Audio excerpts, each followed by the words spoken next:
Good morning, Kasturians. So today, students, we have to discuss the topic which is types of friction and friction. And this topic is chapter number 5, which is motion, laws of motion. Okay. So now, first of all, let us discuss what is friction. Friction होता है क्या है? Friction is a type of force. कौन सा force?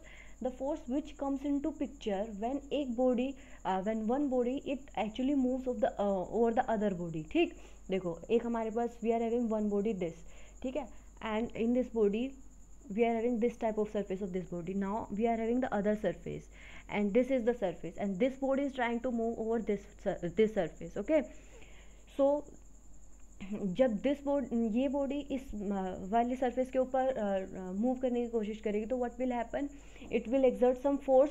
Okay, some force will come into picture, और वो force क्या होगा? The opposition force.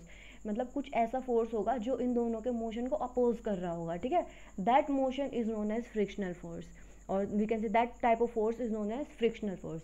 अभी फ्रिक्शन फोर्स कितने तरह के होते हैं? There are 3 type of frictions.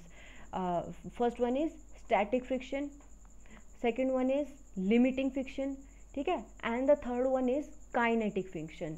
ठीक, फर्स्ट वन स्टैटिक फ्रिक्शन क्या होता है? देखो, see this diagram, this is you can consider this is a body.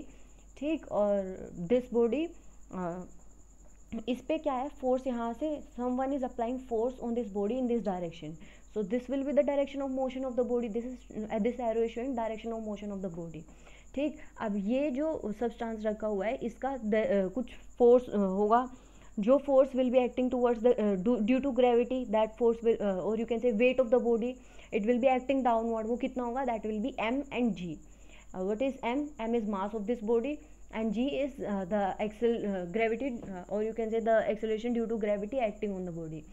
अब इस सब्सटेंस का वेट जो है, और we can consider it as a block, इस ब्लॉक का वेट इन डाउनवर्ड डायरेक्शन कितना है? mg. अब नीचे डायरेक्शन में फोर्स है, so it will also have some reaction force. ठीक है, और you can say some normal force. So normal force you can say to balance this force. ठीक है, इसी आफ्टर द बैलेंस, मतलब ये फोर्स बैलेंस होने की वजह से ही तो this block is at some position, okay, some stable position. So that force is r is we can say the normal force. अब देखो, मोशन इस डायरेक्शन में है तो फ्रिक्शनल फोर्स किस डायरेक्शन में एक्ट करता है? हमेशा opposite to the direction of motion. Motion is this will be the direction of frictional force. Now देखो, r you can see here, r is equals to mg. Okay, and जब तक this देखो, this r is equals to mg. देखो, this is the frictional force and this is the force applied on the body. Let us consider this force be p.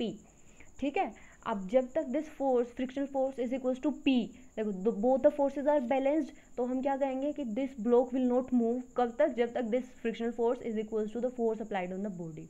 ठीक है, तो how do we define the frictional static friction? Static friction वो force है, you can say friction, that means opposition force. That opposition force which comes into picture कब? when one body tends to move over the other body and the motion has yet not started. ठीक है, motion अभी शुरू नहीं हुआ है. ठीक है, so this type of force is known as static friction.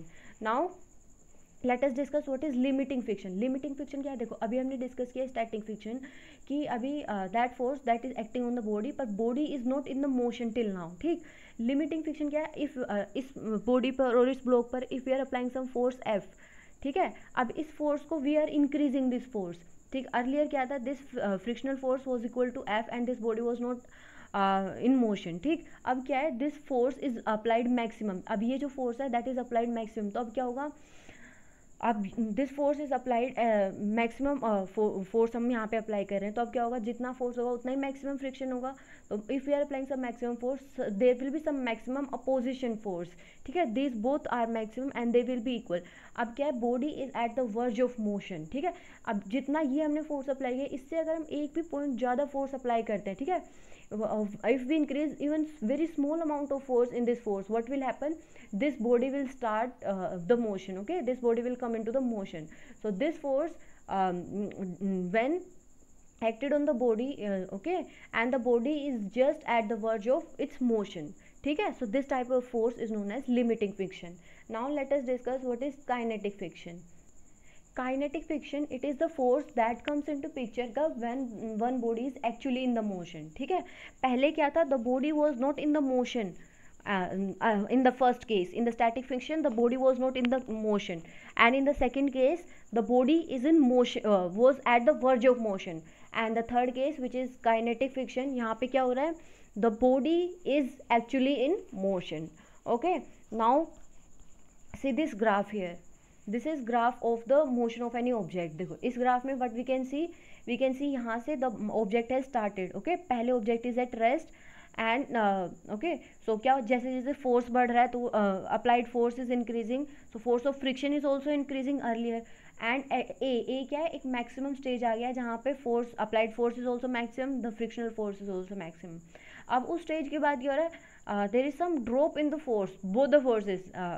कौन सा, this, there is drop in the frictional force. Frictional force कम हो जाएगा as we increase the applied force. ठीक है, so this is the graph for the motion of any object. ठीक, graph between applied force and the frictional force. इसमें क्या है, देखो जब जैसे जैसे अप्लाइड फोर्स बढ़ रहा है, you can see the frictional force is increasing. तो ये वाला पॉइंट कहाँ से कहाँ तक, ओ से ए तक, ये क्या रिप्रेजेंट कर रहा है, it is representing static friction. Static friction में क्या होता है, जैसे जैसे हम फोर्स बढ़ाएंगे वैसे वैसे फ्रिक्शन विल इंक्रीज. ठीक है, frictional force will increase.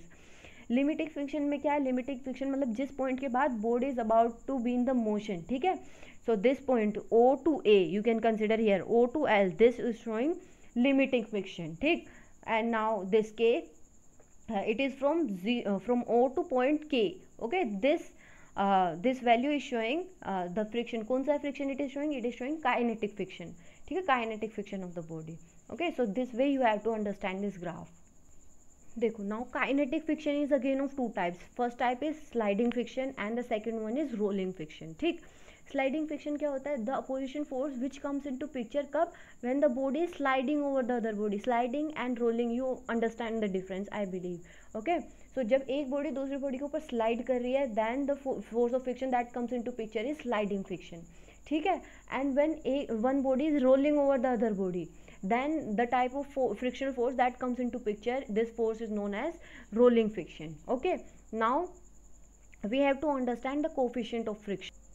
We have seen from the static friction that force is directly proportional to R. For F क्या है, this F here is